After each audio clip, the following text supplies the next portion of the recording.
Hello, everyone! Welcome to Molehill Mountain, episode 395. So, you may have looked at the rather clickbaity title of this video and thought, what the hell is he going to be talking about this time? Well, as of the recording of this video, Yakuza Pirate Adventure came out yesterday, and Monster Hunter Wilds comes out next week. I am quite excited for both. YouTube, I think, is cognizant of the fact that I'm excited about both because I am seeing lots and lots of videos titled something along the lines of 10 things you must know about Yakuza Pirate Adventure before you buy. Or 7 things you have to know about Monster Hunter Wilds before you beat a monster in the face with a stick, right? And this is not a new format. I'm aware that this is a format of video that's been around for quite some time. They very often precede games' imminent releases.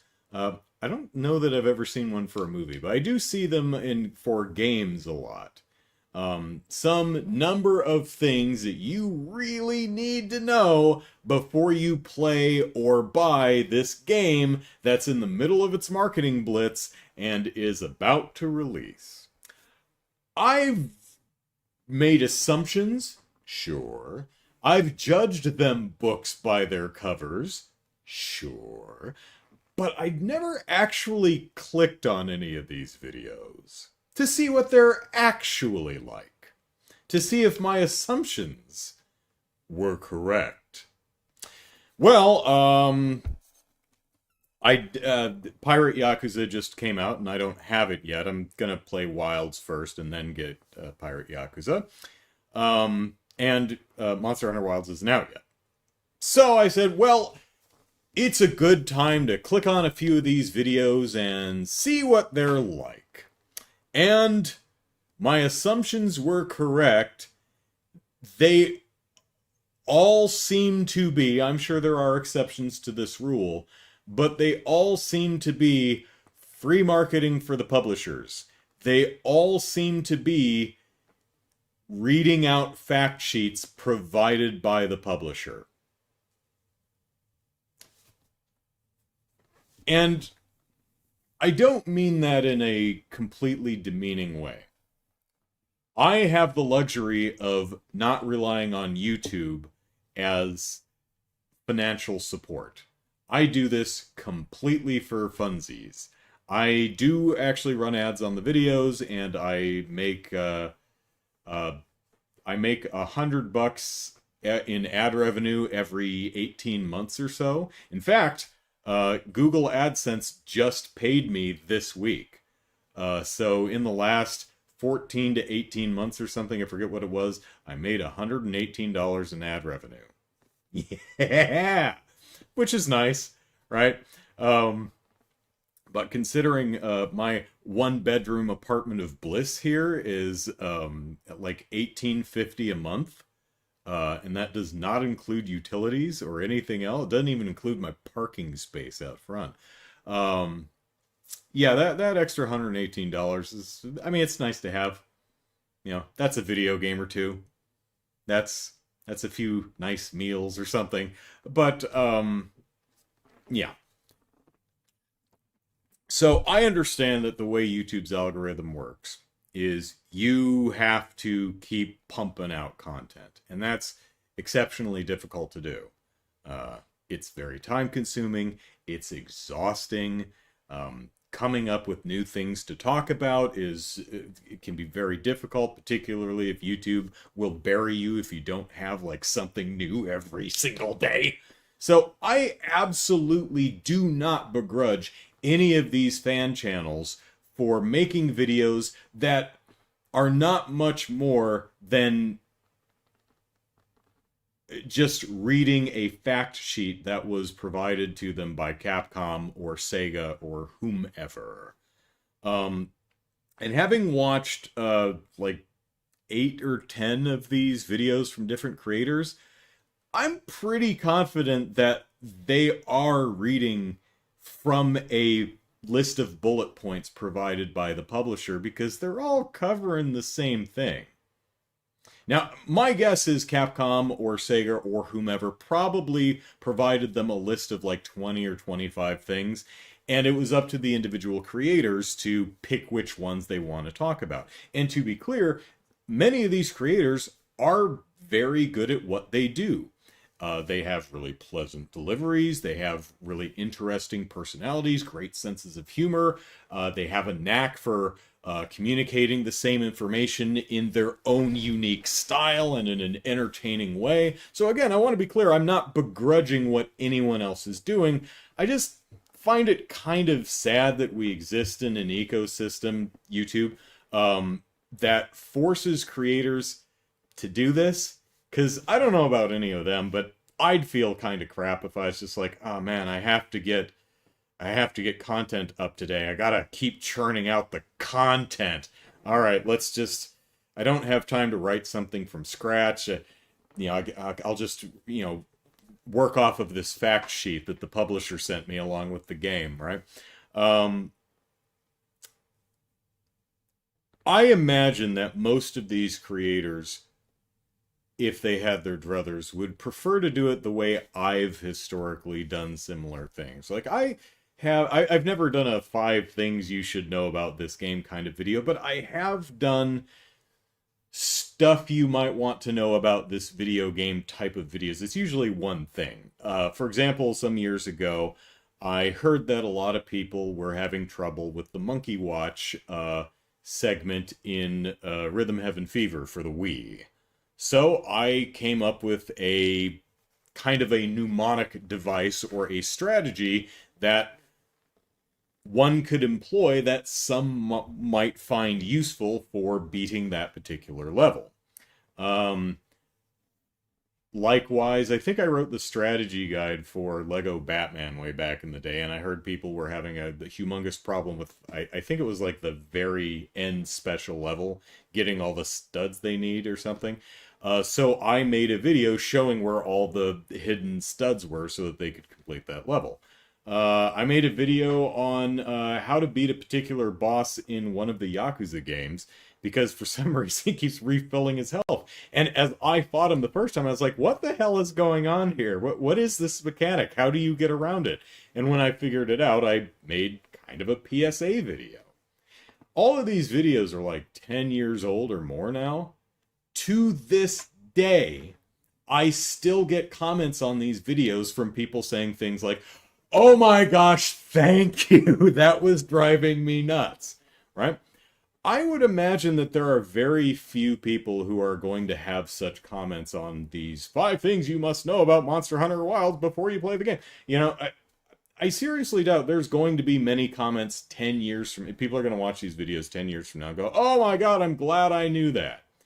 Now, if I were to make a video about Monster Hunter Wilds or something like that, I wouldn't be reading stuff, and this does not make me better than anyone else. I'm just saying I have the luxury of doing it this way. Not everyone does if their financial situation is dependent, at least in part, on YouTube revenue, just to be clear. But what I would do, and what I imagine most of these creators would prefer doing, is take their time to play through the game and find obscure, nifty little things like, hey, there's a really cool, there's 3 mining nodes in this particular area that have a higher rate of return for, I don't know, armor spheres or something. And you can just make a quick circuit here and just crank out armor spheres to put into all your armor in case, the Chotacabra or something is kicking your ass. Right? And some people might be like, oh man, Chotacabra is kicking my ass. What can I do? Oh, hey, tips on where to get armor spheres. I think that's something people would find more useful and in the end more gratifying. And I imagine a lot of these creators would agree, but they're also in the position that I need to keep churning out something, otherwise YouTube's gonna bury my channel. So, it's a And to be clear, a lot of these channels are doing a nice job with what are essentially free marketing for Capcom and Sega and others by reading fact sheets. But they're doing a nice job of putting their own spin and their own voice on it for the most part. So kudos there. Mo Horta, let's go. Hello. Chicago says $100 every 18 month. Yeah, about that, yeah. Chaos says, have you ever considered doing a video on your top 10 games of all time? I am considering a video on top, probably not 10, maybe 5. I'm considering a video on top 10 franchises that are not Nintendo, so no Mario, no Zelda, no Metroid. That is something I'm considering, and I have an outline for it. I'm just not sure if I want to do one video that covers like 5 franchises that YouTube is not receiving enough video to not dropping frames. My K-bips are fine. What are you talking about? That looks fine. Well, I apologize if anyone's experiencing buffering. I don't know why that would be the case. Weird. Everything looks okay on my end. Anyway, I'm not sure if I want to do one video that, like, more briefly lists here's 5 franchises I really like and why, or if I want to make it like a series where I say here's one of my favorite franchises and here's a little bit more of an in-depth deep dive into why it's top tier for moi. So yeah, I am considering something along those lines. It's difficult. Thanks to my new job, I am in a very fortunate financial position at this point, but I'm also kind of exhausted. We just came off of a 3-day weekend. Hope you all got Monday off. And what I found kind of funny is I had a nice relaxing 3-day weekend. Got up Tuesday morning.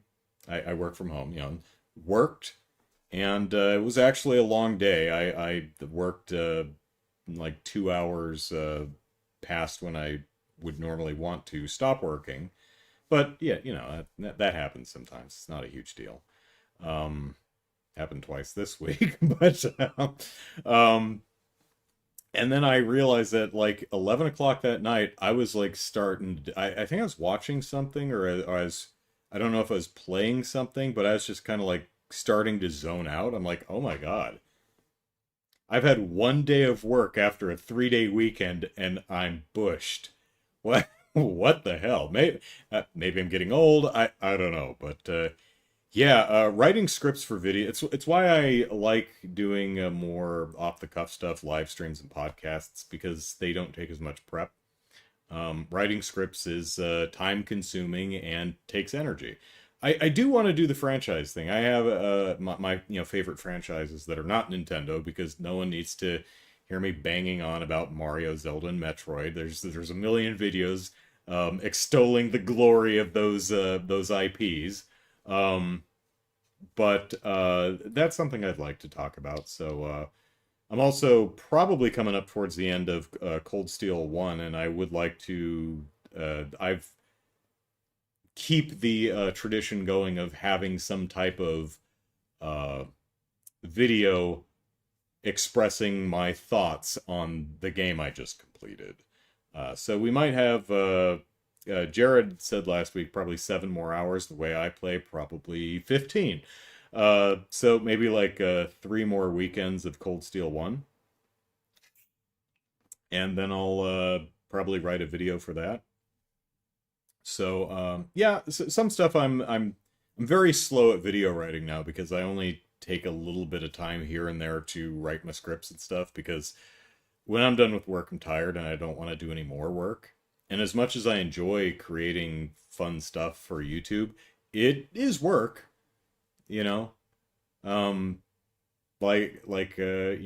Arranging music. It's fun, but it is work. It takes energy to do that, and sometimes it's like, oh man, I've been working 11 hours today. I'm tired. I don't want to, much fun as it is, I just want to play a video game. I don't want to work on that. But yeah, those are some things that I'm kicking around. So you'll probably see that eventually. Lindy Lee, hello. Um, Morta is like, oh man, I thought you were actually going to explain how to do our own podcasts. Yeah, yeah. If you want some advice, if you want to do a podcast, a couple things. Number one, sound is the most important thing. So get as decent a microphone as you can afford. I think that's more important than video. So I would prioritize sound over video. Both are important, but I would prioritize sound. Um, Try and figure out at least have some topics before you start podcasting. I have a little notepad full of topics that I plan on discussing tonight. I'm very fast and loose. I don't keep to a I don't I'm not really rigidly married to what I have written down. Back when we were doing the Game Politics podcast, Super Podcast Action Committee, we were a lot more rigid and structured because we were, um, in some ways, kind of a news podcast. So we made sure that we were actually knowledgeable about what we did a lot more research before we started. I'm for this podcast, I'm just talking about things that interest me, so it doesn't take as much um, research prior. So it really depends on what you want to do. Um, Google used to be able to use Hangouts to just post stuff specifically to YouTube, which was really helpful. They got rid of that years ago. Now you're probably going to have to use some type of broadcast software like OBS, and there's a learning curve to that, but there's also a lot of tutorials that you can find online. Um, let's see. If nerves are an issue, that's perfectly okay. It can be. I think. I think most people find podcasting because I'm alone in my room staring at a camera. Um, and I see on my second monitor over here, I just see me, and I don't intimidate me. I'm not seeing you guys. Um, so I think most people would find podcasting a lot easier than public speaking, right? Now, me, I'm into the performing arts. I've done plays and stage performances, singing and stuff since I was in school. So I've never had an issue performing or speaking in front of large audiences. Um, However, I do remember that there was some nervousness, some butterflies when I did my first couple of podcasts because it was completely new. Oh man, am I going to screw this up? And that's normal. Expect that. And the only way to get over that, practice. Realize and be okay with the fact that your first couple of episodes are probably gonna suck, right? You're gonna have to just try things and figure it out as you go along. For example, when my sister and I started the Movie Mandates podcast, or, well, Movie Mandates show, um, we, our first episode, I think, I think our second episode was Child's Play, and we're both a big fan of that film, and we just that episode is like 2 hours long, and we go through the entire movie front to back, beat by beat. And as much fun as we had, we both decided, yeah, that's too long. So, all right, after 2 episodes, we're like, okay, what we need to do is we need to keep the episode as best we can to an hour, and that's really and there's no need to like take notes while we're watching a movie and write down the entire plot to make sure that we're hitting every beat of the story in our show. We didn't feel that that was important. It's a very casual movie chat. Um, I think it works better if you've seen whatever movie we're talking about, um, because otherwise you're going to probably be completely lost. But really, that shows more of an excuse for she and I to just talk about movies. Um, so those are some, what was that? Three things that you must know before you start your own podcast. So there you go. It's 3 to 5 normal hours. Oh, you were taking my playtime into account. Okay. um. All right. So, yeah. Lots of. I mean, you can watch a lot if you want to know 7 or 15 things about Monster Hunter or like a pirate Yakuza. Um, you can probably get the fact sheets on the game's websites. But, it's probably more fun listening to your favorite creators deliver that information to you in their own inimitable styles. So, um, all right. Next on my list is Mario and Luigi Dream Team. I talked about this. My sister bought this Mario and Luigi Dream Team for the 3DS for my birthday. And I started playing a couple weeks ago. Talked about it on, I think, the podcast before last. And at the time, I'd only put like 4 hours into it. And my review at that point was, game's off to kind of a slow start. And it's kind of dull. And I'm a little disappointed. However, it was just starting to maybe kind of pick up at that point. I've put in 12 or so hours into the game now. I'm past the first major area and well into the second. We're starting to climb Mount Pajama Rama or whatever it's called. And my thoughts and feelings towards the game are much more positive now, I'm happy to report. Still not as good as like Bowser's Inside Story or some of the others, but despite a slow and dull start, it has actually come into its own. The battle mechanics have always been pretty strong since the beginning of the game, but now the actual exploration is a lot more interesting now. The levels are more complicated, more fun to look at, more challenging to explore and delve into the little nooks and crannies to find all of the hidden little secrets. The puzzles are much more thoughtful and interesting to puzzle through.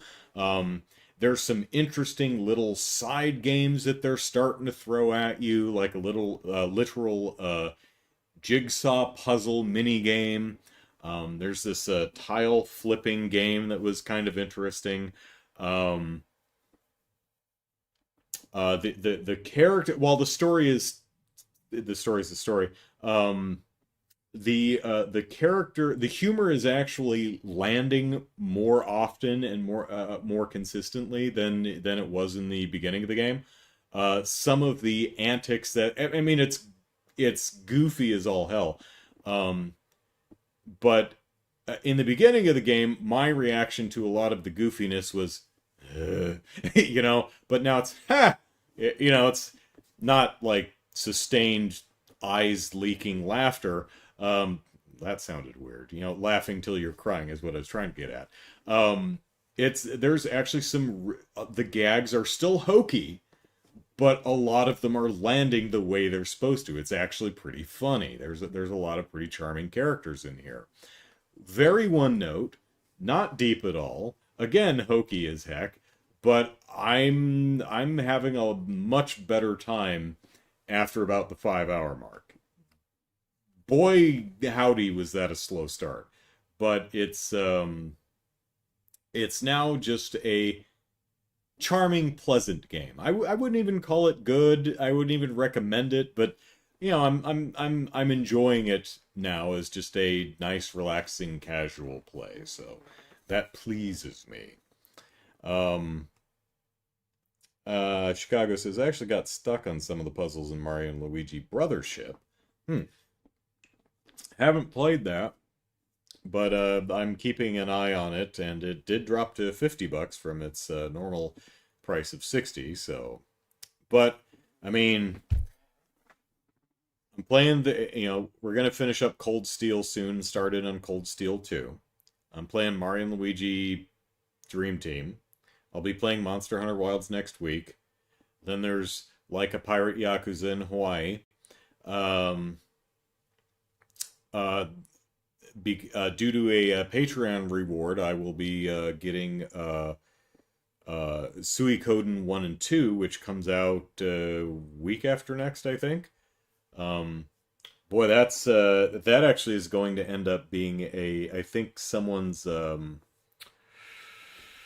4 anniversaries in one, because this game has been delayed over a year.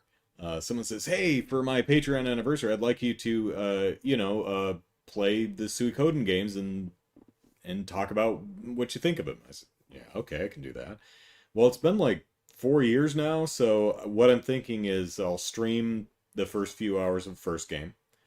Then I'll make a video talking about what I thought.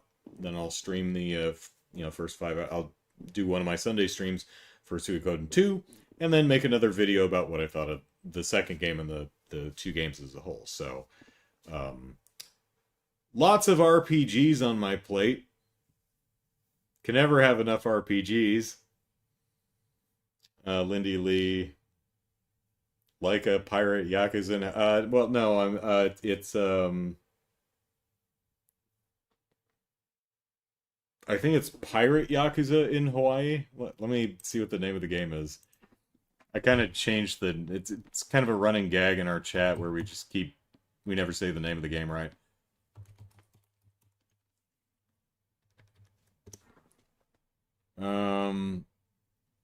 Okay, it's technically Like a Dragon, Pirate Yakuza in Hawaii. So yeah, bit of a long name. In Japan, I think it's something like a Dragon Gaiden Pirate Yakuza in Hawaii. So it's a Gaiden game similar to The Man Who Washed His Feet or something. Man Who Knew Too Much. Man Who Erased His Name, I think is what it's called. Ninja Gaiden. Like a Dragon Gaiden, The Man Who Erased His Name. This is Like a Dragon Gaiden Pirate Yakuza in Hawaii. So, really looking forward to that. Suikoden and oh god damn it, Xenoblade Chronicles X, which Brian gave me for the Wii U, and now the definitive edition for Switch is coming out. Oh god, I think that's a March release too. Is it March or is it May? I don't remember. One of the months that starts with an M, unless I'm completely wrong. Suikoden and Xenoblade Chronicles X are coming out really close to each other. Okay, so they're both coming out in March. Lindy Lee says, I have questions, but I need breakfast now. Well, I'll definitely, I'm probably going to play Wilds for a month or so until I get through the end of the game, and then I'll pick up Pirate Yakuza in Hawaii. So you'll probably see it on maybe the May stream or something like that. We'll see. March 20th? Okay. Yeah. Oh, speaking of Suikoden, no, it's not speaking of Suikoden. What was it? It was really weird. I saw on my YouTube feed, I saw someone had posted like a 2.5 hour retrospective look at Dark Cloud, which was a early was it PlayStation 1 or 2? I think PlayStation 2 RPG. I think it actually covers Dark Cloud 1 and 2. And then the new level for Astrobot dropped on Thursday or Friday, and I played it, and it unlocked the character from Dark Cloud. I'm like, oh, well, how about that? That was fortuitous. So Suikoden March 6th, Xenoblade Chronicles X March 20. All right. It's interesting the graphical overall graphical what is this gesture? The graphical overhaul for Xenoblade Chronicles X. Um, it's really interesting uh, because overall it's running better and it looks prettier. Um, the redesign of the characters, I think the characters' faces, I think that's where I was going with this gesture, is kind of hit and miss for me. Like the lady with the white hair who pulls your ass out of the capsule at the very beginning of the game. Um, I'm not as fond of her redesign. It doesn't look bad. It's just a little too stereotypically anime. Um, I kind of like I like the fidelity is really nice, but I kind of like the original design better. However, the shorter gal with the black hair, I like her redesign better because she always looked really weird in the Wii U version of the game. Lily or something. I can't remember any of the characters' names. I apologize, but yeah. So I'm kind of off and on about the redesign when it comes to the character models is a little hit or miss miss for me in that game, but still looking forward to that. And I still think Xenoblade Chronicles 2 looks terrible. And from what I've heard from fans of the series, they're all like, "Yeah, you know, if you're a fan, you learn to like it." But yeah, it's although I still found it funny that the expansion or whatever, I forget what it's called, but the expansion to Xenoblade Chronicles 2, I remember going, "Oh, that looks really good." And I've talked to fans with the game, and they're like, "Yeah, it is really good." Base Xenoblade Chronicles 2 is kind of the franchise's weakest link, seems to be the general perception, but the Forna Chronicles something is really good. Xenoblade Chronicles 3 I thought looked pretty good, and people seem to be pretty positive on that one. Let's see. What did I do for Valentine's Day? Well, you should watch the previous podcast because I went to go take advantage of the post Valentine's Day candy sales and could not find a darned thing. I guess everyone else had the same idea and bought up all the Valentine's Day candy. Normally, I go out the day after Valentine's Day and I hit up the stores like Sprouts or Trader Joe's who have the more interesting candies. They'll have something like, um, you know, chocolate balls covered in pina colada candy shell or something in colored pink and weird stuff, right? I think last year I bought like three different interesting candies to try. I couldn't find anything this year, but I did find a giant Valentine Day cookie, like literally something like this big.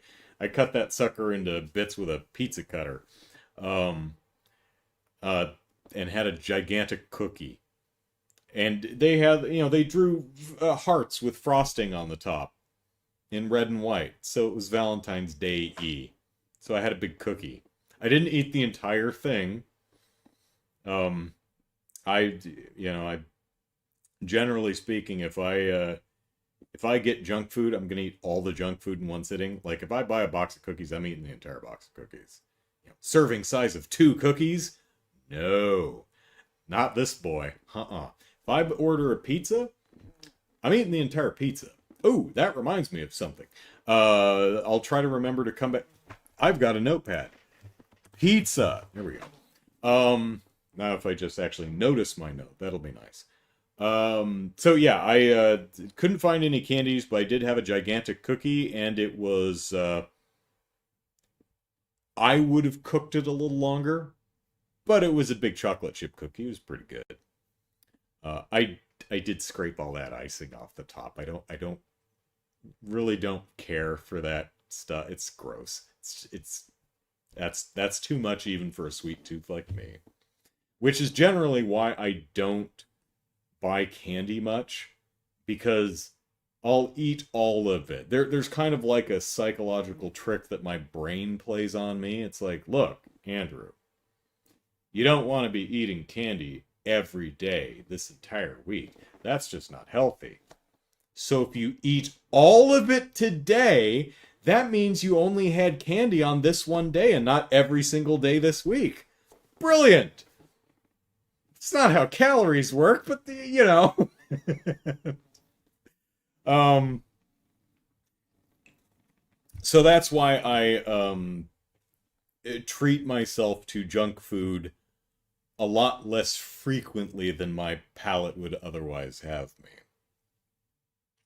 Torna the Gold Country, yeah, that sounds right. Elma, yeah, that sounds right. The white-haired lady. Um, Jared says Xenoblade Chronicles 2, gameplay meh, story decent. Okay. I still think that I don't know the main character's name in Xenoblade Chronicles 2, but he has like one of the single dumbest outfits I've seen on a protagonist since the main character in Body Harvest.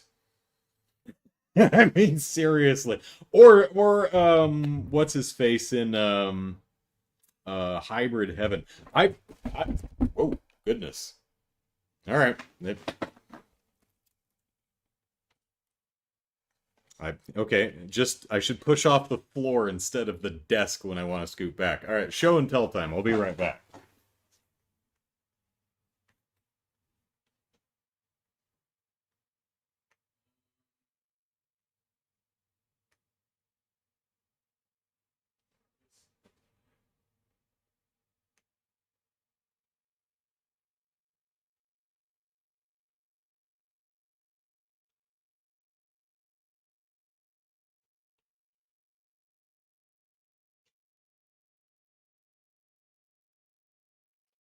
It took me a little longer than I thought because I have to stack these suckers vertically because I have to stack them like this because otherwise they, just to save space on my shelves.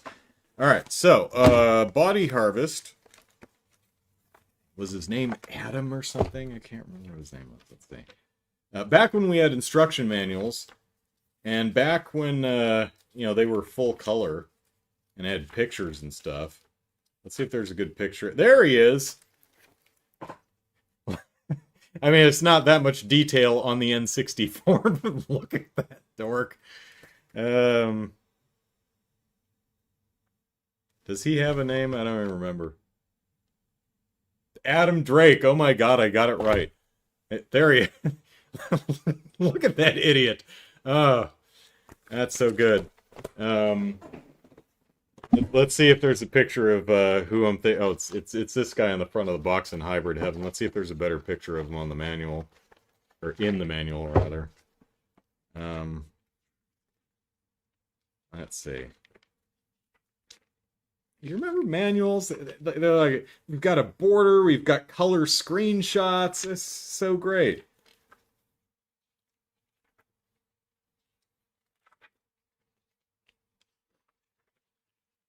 Brooding hero. He's very happy to be here. What is his name? No, I guess there's no picture of that guy in here. Oh my god, but his outfit is so stupid. It's one of the worst things. Oh hey, you remember Castlevania on the 64?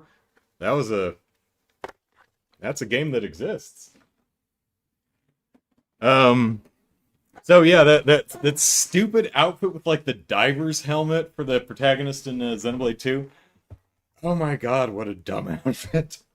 I mean, it makes sense why he has it because he like dives beneath the clouds or something like that. I get the design, but it's so dorky. I really just don't like it. Torna just all around good. Yeah, no date. I could have bought dates, but you mean with a person? No dates with a person. But I do like dates the fruit. Those are good. So if I have a date night, that's you. That's like I bought dates from Sprouts. You can imagine the sugar crash. Yeah, Rex. That's right, Rex. Rex is also a problem child. Brooding, but also needs to pucker his lips. And so he's, to do the kind of get a smolder going on or something. Hybrid Heaven is a. I almost said it's a good game. I don't know that it's a good game. It's a game I really like, or at least liked when I played it when I was a late teenager, I guess. Would have come out in the late '90s somewhere. Um, it's kind of an action RPG. The main it's a sci-fi game. There's body swapping, alien conspiracy kind of crap going on. I'm pretty sure I played it for 6 or 7 hours during one of my earlier charity streams. So somewhere around like 2015 or so. Um, the battle mechanics of that game, it's turn based, but the interesting thing about the way it works is it's turn based and menu driven. So when it's your turn, you pick which move you want to use. And you can choose, like if you want to use a straight punch, you pick whether you straight punch with your right arm or your left arm. If you're doing like a roundhouse kick, you pick if you're, left or right. And both you and your opponent can target body parts. So if you punch someone, if you attack someone's right arm enough, they can't use their right arm. So you'll disable like any roundhouses or straights they're trying to throw with their right arm. They can't anymore. So you might focus on their legs to slow them down and keep them from kicking you in the face. And they can do the same thing to you. So if your left arm is disabled, you're going to have to start swinging with your right and your lower limbs. The other interesting thing about it is the way you learn moves is by letting enemies do them on you. So if someone hits you with a roundhouse kick, there's a chance that you could learn the move and use it against them.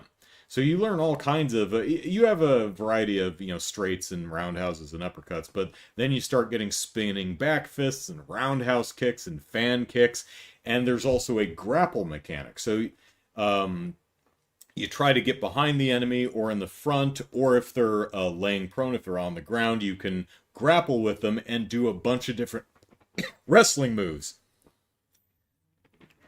Like slams and suplexes and power bombs and stuff. But the thing is, you have to learn them. So a lot of the game is when you meet a new enemy, you're like, okay, do your move, let's learn it. And you try to get them to grab you and do their special moves so you can learn them. It's a really fun mechanic. I really enjoyed that game's combat mechanics. It's pretty clunky to play. It's an N64 game, not a terribly high budget one. It looks pretty crap, even by the standards of the day. It's got some really obnoxiously silly character design, but maybe you'll find that part of the charm. I quite like Hybrid Heaven. Do I think I'll ever get married? My camera is out of focus. Well, it looks okay to me. Did it refocus? Because I'm looking at it and it looks fine. I can shut it off and turn it back on. That usually fixes it. But think I'll ever get married? I would be, at this point, I would be very surprised if I did. So almost certainly not, but you never know. Oh, pizza. Glad I wrote a note. So one of the other upcoming videos I've been thinking about is I have a series of YouTube videos. It did refocus. Okay, good.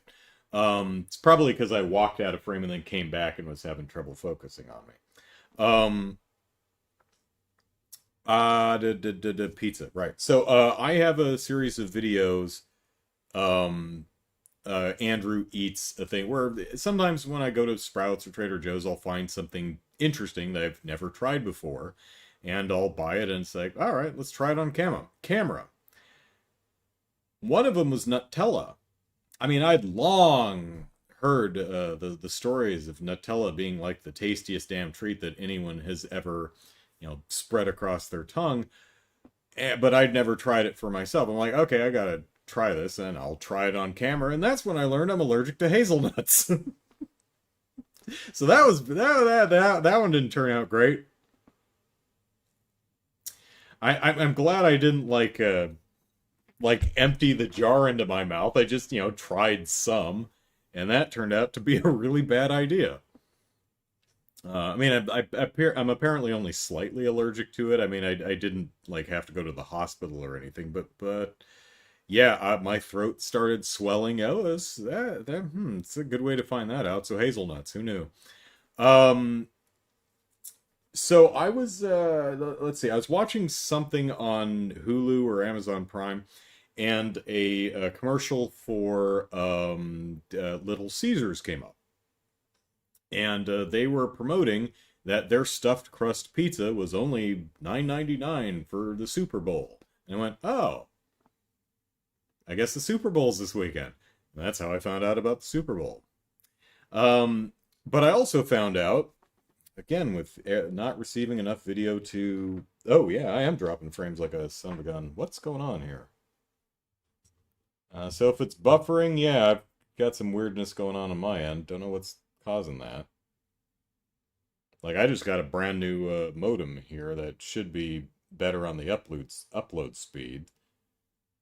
Well, there's not really much I can do about that.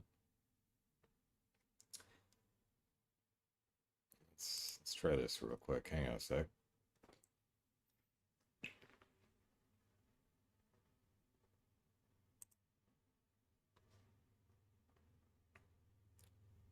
Well, yeah, if you get buffering, I apologize. Weird. All right.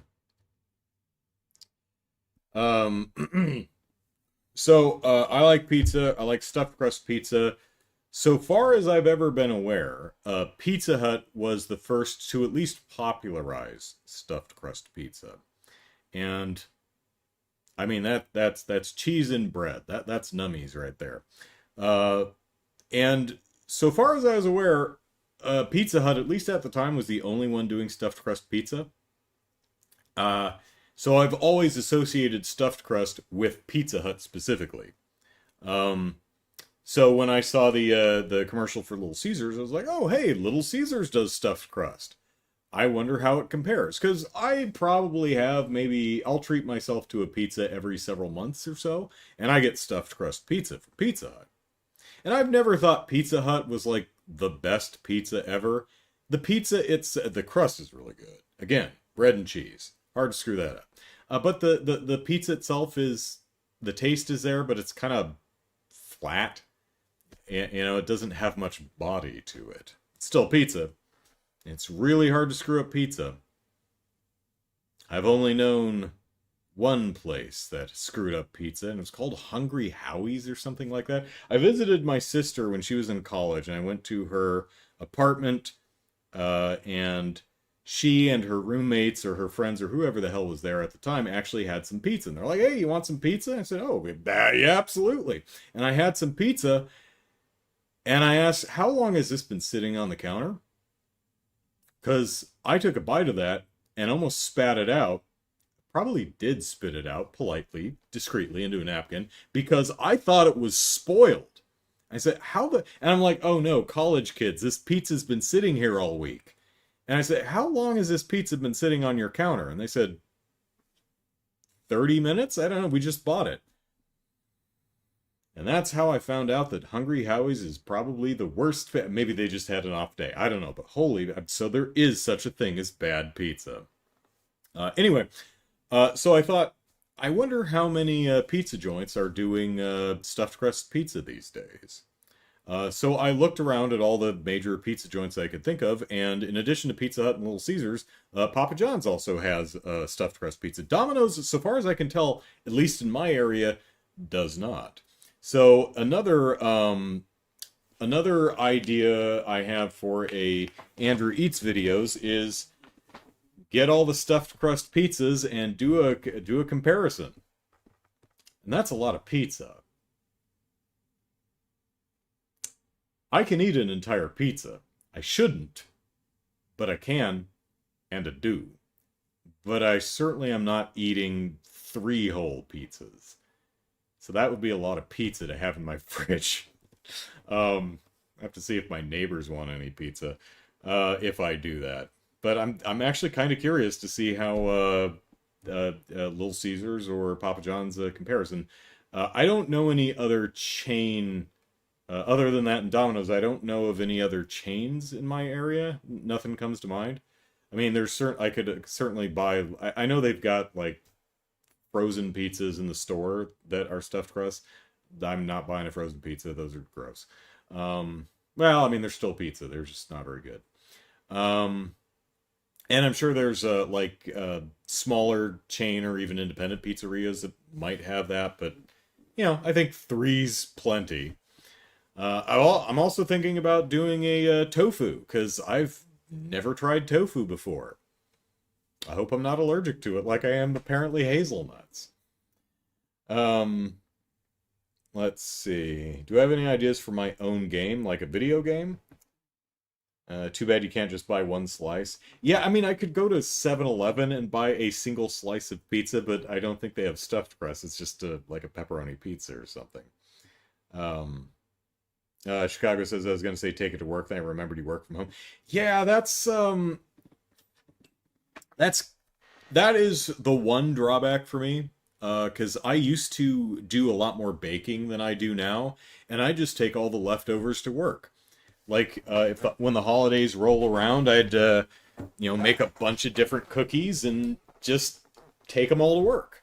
If I felt like trying my hand at a cake or bread or something like that, I'd make it and I'd just take the rest to work, right? If I decided to buy a bunch of different Valentine's Day candies because they looked interesting, I'd try a few of each and take the rest to work. Can't do that now. Not only I definitely can't do that because the headquarters is up in San Francisco, so that's a bit of drive. Yep, Papa John's the other Sean. Papa John's the other one. It's uh pizza, Little Caesars, and Papa John's. Um,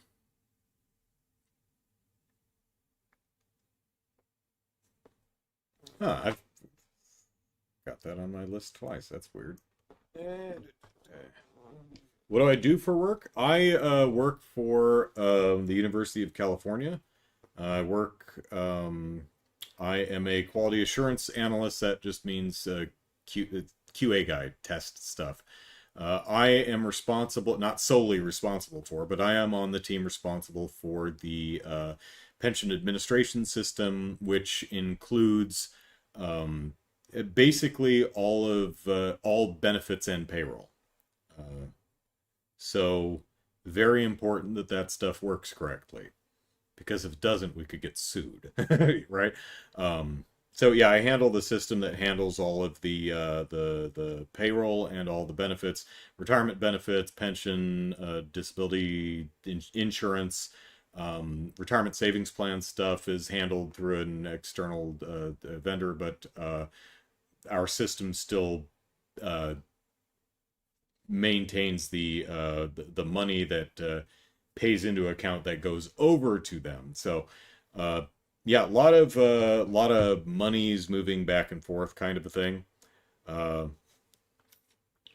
and it's also a big security thing. We have to be very careful about like if we are on Zoom calls or if we're chatting with each other, if we're recording a call or if we're sending files back and forth, we have to be very, very careful about what kind of data is in whatever we're showing or moving around. So yeah, a lot of really interesting stuff, a lot of responsibility. Um, so enjoying it so far, and really happy about the fact that anything can change in the future, of course. But as of right now, I'm in a position that I never thought I'd be in, and that's being able to retire. Uh, if you'd talked to me 2.5 years ago, I said, "Yeah, I'm going to work until I die. Can't afford to retire." But now I may actually have a future. Hey, that's great, and Uh, you know, didn't happen. Again, anything can change, and who the hell knows what the future is going to look like? Because I'm still 2 decades away from retirement, but 2001, and it took me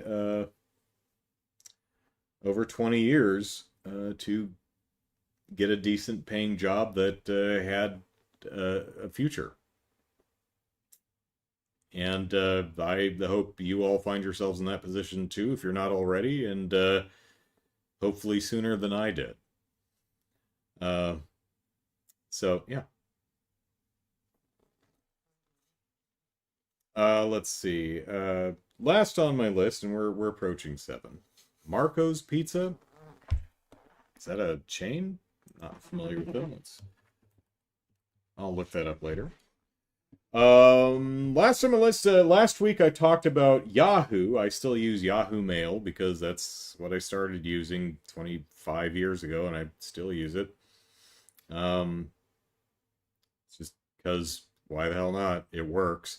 Well, they forced their site redesign on me, and I talked last week about many of the deficiencies of the site redesign, in some stuff that's completely subjective, like that garish purple color. That's just a subjective thing. I think it's ghastly, but your mileage may vary. To some objectively worse things, like the same functionality taking more clicks to execute. I've got a few more to add to the pile. Yahoo, for some reason, thought it would be a good idea to add an AI generated summary of your email to the top of the email. Question: how many of your emails are long enough to need a summary? I have no idea, but if you're me, not damned many. Like, the summary is typically the same length of the email. Like, how an email that's like more than 8 paragraphs, if that? How many are you getting that are even much more than 1 paragraph? Um, I don't trust your AI crap to properly summarize the email.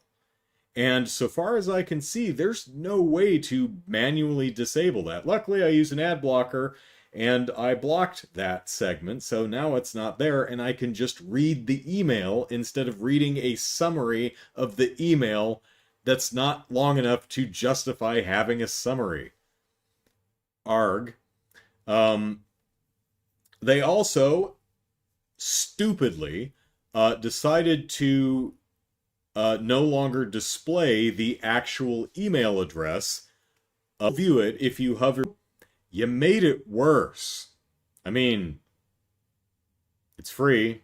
I'm using the free version because I'm cheap. But yeah, you should be embarrassed.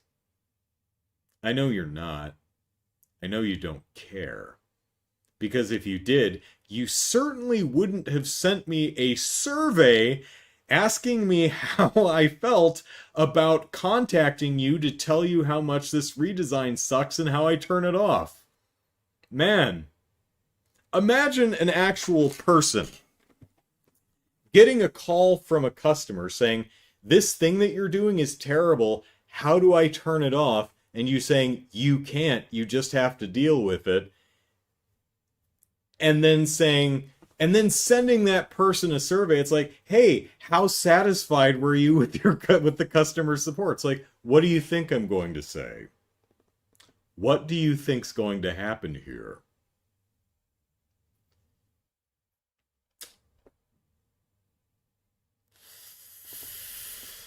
Oh, it vexes me so.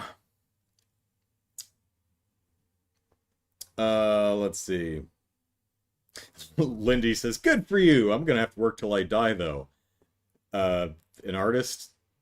Yeah. Um, I love performing arts. I love singing. I love stage performance. I actually like writing too. Um, I liked acting. I've done several plays. I really enjoy that stuff. I like the creative process. I've arranged music. I've organized shows. I've done all kinds of really fun things. I've done competitions. I've done shows. I've um, I've done it professionally. I mean, not anything big, but you know, I've been hired to sing at places before, and that's yeah, I learned very early on that it's like, yeah, I am almost certainly not going to make a living doing this. Very few artists can make a living just doing art.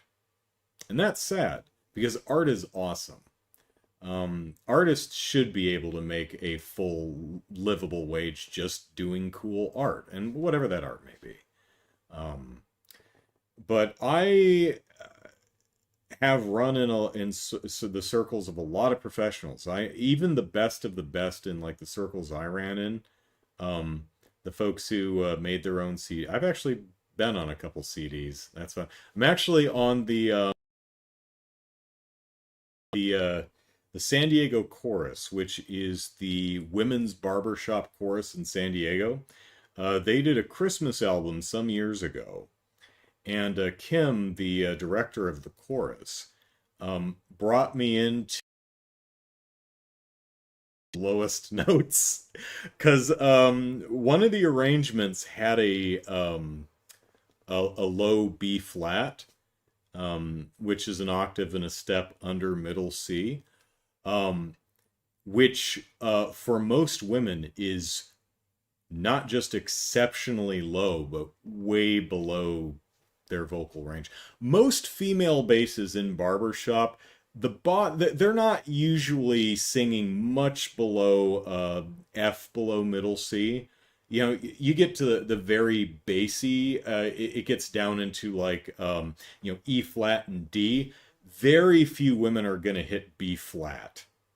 Um, so if you ever listen to the San Diego Chorus's Christmas album, there's a song on there. I forget which song it is, but there's I think there's two low B flats.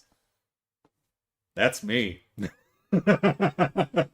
So, what was I talking about? Oh, so I know a lot of people who are, you know, the most uh popular and the most famous international champions who tour all over the country, sometimes internationally. They have a bunch of CDs, and they all have other jobs. I do not. I know one who may not have another source of income. I don't know for certain, but he might be he might be making a full career out of music. All the singers, all of the arrangers and writers that we have in barbershop, very few of them are doing that professionally full time. You just can't make a living doing it, and that's sad. Um, but that's sadly the nature of it. Now, of course, there are some, you know, Taylor Swift. I hear she's doing quite well for herself. I don't think she needs to be slinging hash at Taco Bell or whatever to make ends meet. She seems to be doing fine, and good on her. So there are a lot of singers and uh, film and television actors that can make a living doing just that, and that's wonderful. Um, can't think of any poets who are full-time professional poets. Can't think. There are some writers. Uh, Not many who are just full-time writers. Know a lot of artists. Yeah, yeah. Sadly,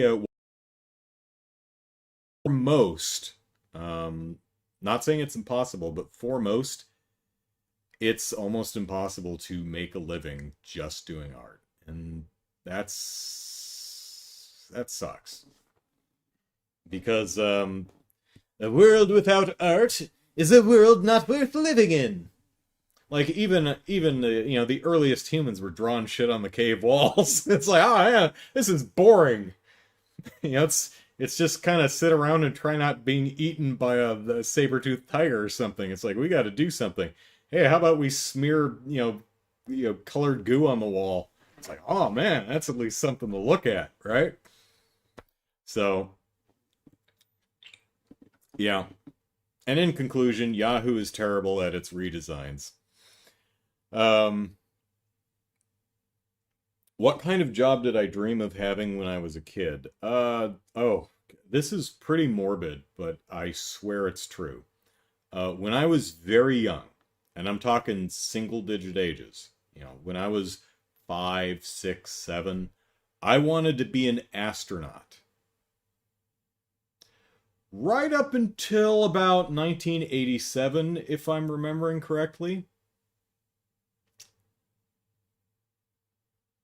I was watching when the Challenger exploded.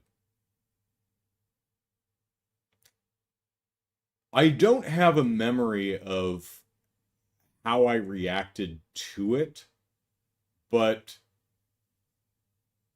the memory of the ship just blowing up and then curving, that is lodged in my brain. And I remember it wasn't so flip as like, well, I don't want to be an astronaut anymore, but that is what did it. I don't remember if I cried or if I just sat there watching, but I do remember I wanted to be an astronaut because space, it's cool. You get to wear the cool helmets and stuff, right? Uh, and then I watched the shuttle launch and it blew up, and I think like 7 people died. And yeah, I didn't want to be an astronaut anymore. That's so. I wanted to. I think video games was something I wanted to get into. I wanted to because I got a degree in electronics engineering, and I wanted to do something to do with video games. Programming or R&D or building fun stuff. My education was more on the actual physical building side of stuff, but like I could have translated that into just coding. Um, I mean, I do, SQL and JavaScript and crap now. So I mean, you learn one language, you've kind of they're all fairly they're all based on the same logical ideas. So moving language to language, not that big a deal. But that's tough industry to break into, and you know I didn't break into that industry. In fact, when I graduated college late spring, early summer of 2001. What happened the following fall? 9/11, and that hurt the economy. Uh, Not the most important thing, of course, but one of the direct results was tightening was a recession and tightening of the economy, which meant that a lot of people lost their jobs, which meant that not a lot of people were hiring fresh-faced college kids. And as the country recovered over the next couple of years, they started hiring back predominantly the people they laid off the couple of years before. So by the time we hit around 2004, 2005, I was a few years outside of college, and it's kind of hard to find a job because it's like, oh, hey, you're not really up on your stuff. It's like, well, I mean, yeah, I've been out of college and I've been working for the last 4 years for an inventory company just so I could, eat, right? And then I realized that, the company I worked for made our own proprietary hardware and software. So I moved out to San Diego and, well, I got a job first. Tried for a programming position and then got a tech support position and moved out to San Diego. Did that, and then I moved up into programming. And then they downsized and I lost my job, and luckily they put me right back into technical support. Um, and I got to keep the dollar raise, so that was nice. Then I moved into quality assurance, and then somewhere in there, I also started writing professionally. Started writing for Game Politics, and I also freelanced for IGN, The Escapist, some others. Just here and there, just for fun. I did try and get a full-time job as a writer, but that came close a few times, never actually panned out. So I was like, okay, this working in technology for the inventory company is what I'll do until I die. And I was making, living in Southern California, a very expensive place. I was making still under 50K. Uh, and as I'm sure all of you know, just because you're making 50K a year does not mean you're actually bringing home 50K a year. So that's, I am a cheap person. Some might say frugal. I'd still say cheap. But that's a part of why I am reluctant to spend more than $50 on a video game. That's why I bristle at games that cost $60 or $70. Um, it's not as I'm in a fortunate financial position where it's not as much a big deal now, but 3 years ago it absolutely was. Uh, I was planning on doing something a bit more creative because I've always enjoyed performing arts and creativity. So I thought the video game space would be a fun place to be because there's a lot of creativity there. Um, but I'm not unhappy with where I am now. There's a different kind of creativity to quality assurance. Um, every defect or new feature that you need to test is a new challenge that requires a thoughtful and considered approach using imagination and creativity. You have to come up with approaches to best uh, test whatever the hell you're testing, right? So, when looked at from the proper perspective, my current job goes a way to scratch that itch. It's not exactly what I want to do. Like, if I could do singing professionally, I'd totally do that. If I could do creative writing professionally, and make a good living doing that, I'd totally do that. I can't draw for shit, so so if I want cool art for my videos or my or whatever, then I'm gonna commission talented people like Lindy. Um, but there are some creative things I can do. I can sing, I can write. I'm pretty decent at organizing things. Um, I can arrange music. Uh, but those are skills that you have to be not just talented, but also exceptionally lucky. Either being in the right place at the right time, knowing the right people, being born into the right place, to parlay that into a career that you can solely live on.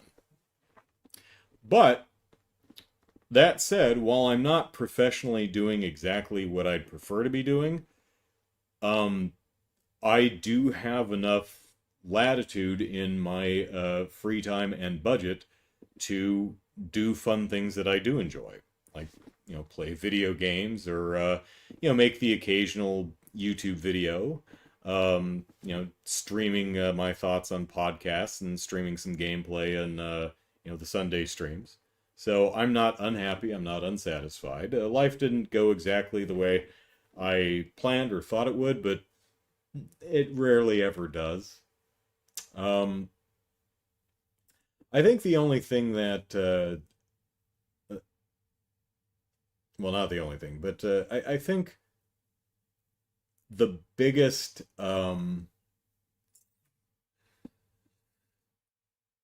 assumption bubble of mine that got popped unceremoniously was I grew up with the understanding because this is broadly how it worked, at least for people who look like me, um, in my parents' generation, where you graduate college, I'm sorry, you graduate high school, you go to college, you graduate college, you get a job, you buy a house, there you go. That's just how it works. That's the social contract. You go to school, you go to college, and then you get a job and you have money and you can buy a house.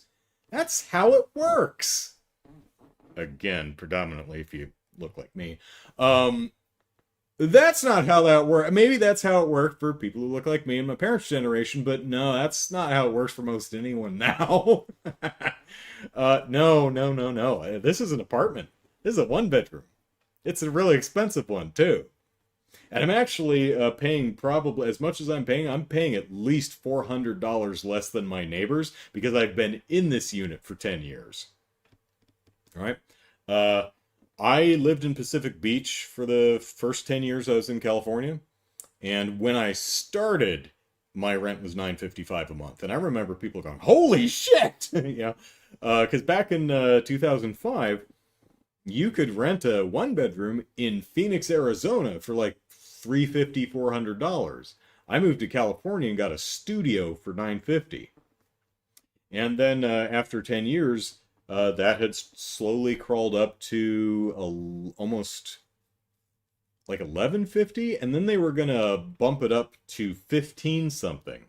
I'm like, okay, I'm out. So I moved here, which was more expensive at 12 something, but it was better than 15. Well, it's crawled up like over $500 in the last 10 years, and now it's like $18.50. But this unit, if I moved out and moved back in, it would be at least $2,200, if not like $2,400. Possibly more, because I haven't looked in like a year. This unit could go for 26 now, for all I know. But yeah, getting a college education, getting a degree, I found out that very few people seem to give a shit. That was a splash of cold water. I was like, but I have a degree. They're like, yeah, we don't care. Um,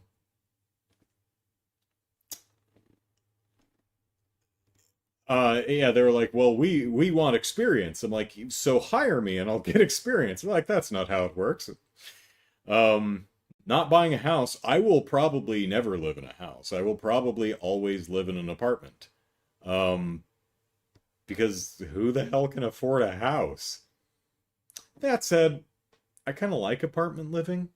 The only thing I like having, I like not being responsible for my appliances and stuff.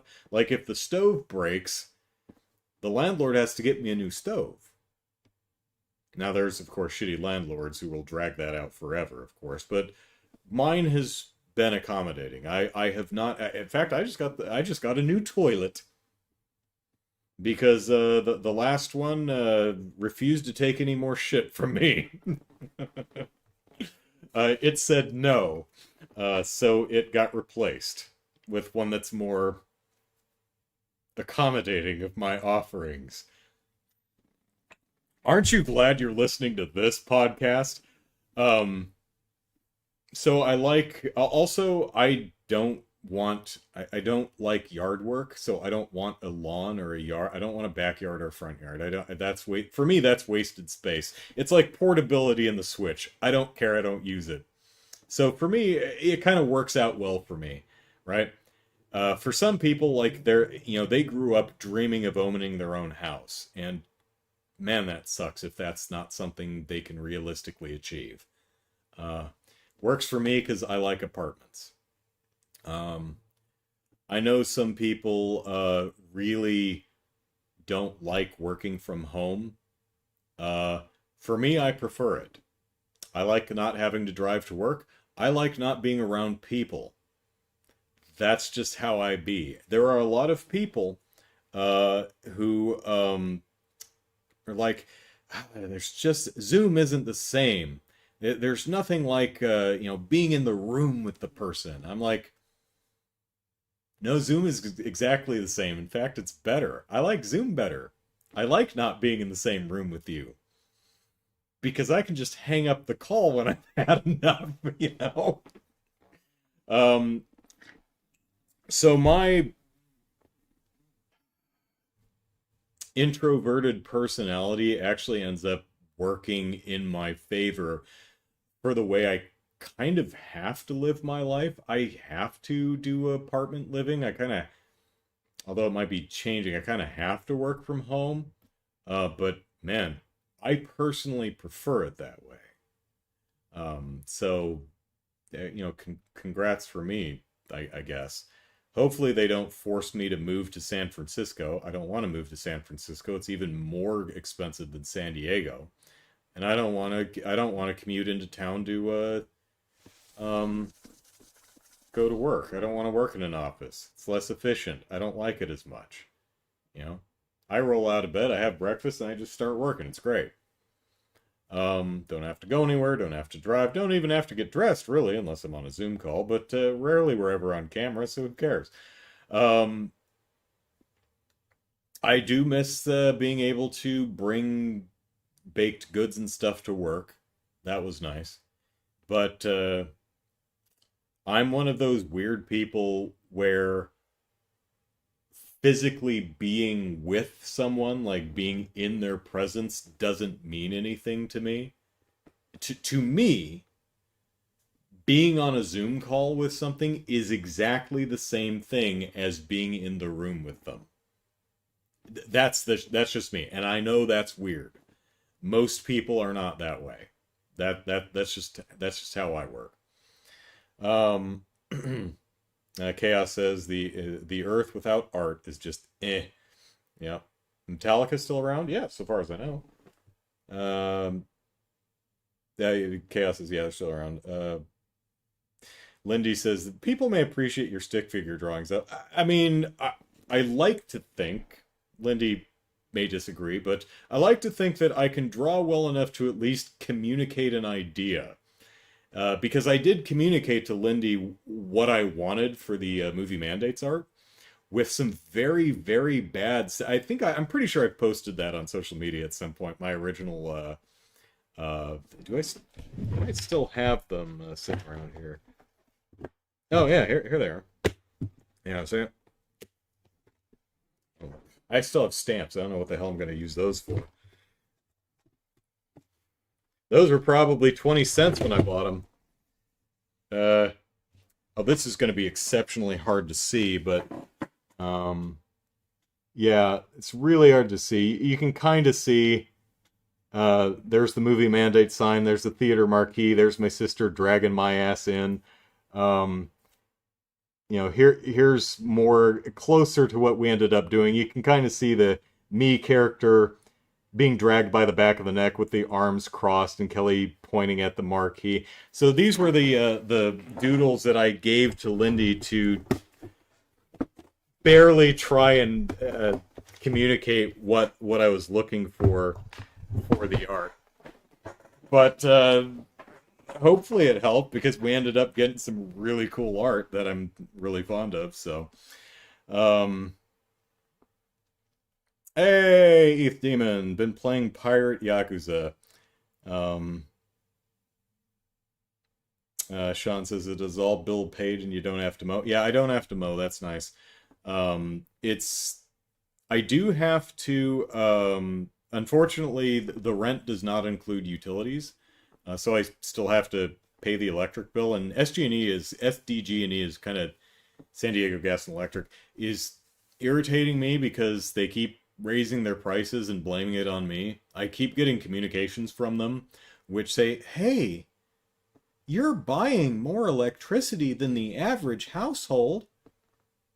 No, you're charging me more than the average household. If you think that's unfair, and I don't disagree, stop charging me so much because my electricity consumption habits have not changed.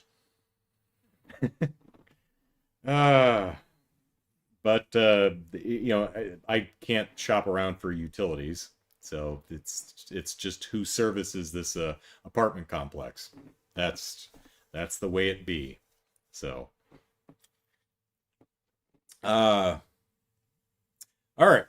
I think that's enough for tonight. I need to eat dinner because I'm starving to death. Let's see. Tomorrow we're going to play some more Cold Steel. Maybe we'll get to the kids' concert, or maybe the concert won't even happen, and something will blow up the auditorium. Maybe the game will end with Thor's military academy being a smoking crater, and that'll be a huge cliffhanger leading off into Cold Steel 2. So, we'll see. All right. You all have a lovely evening, and hope to see you tomorrow for the Sunday stream. Till then, take care. Bye-bye.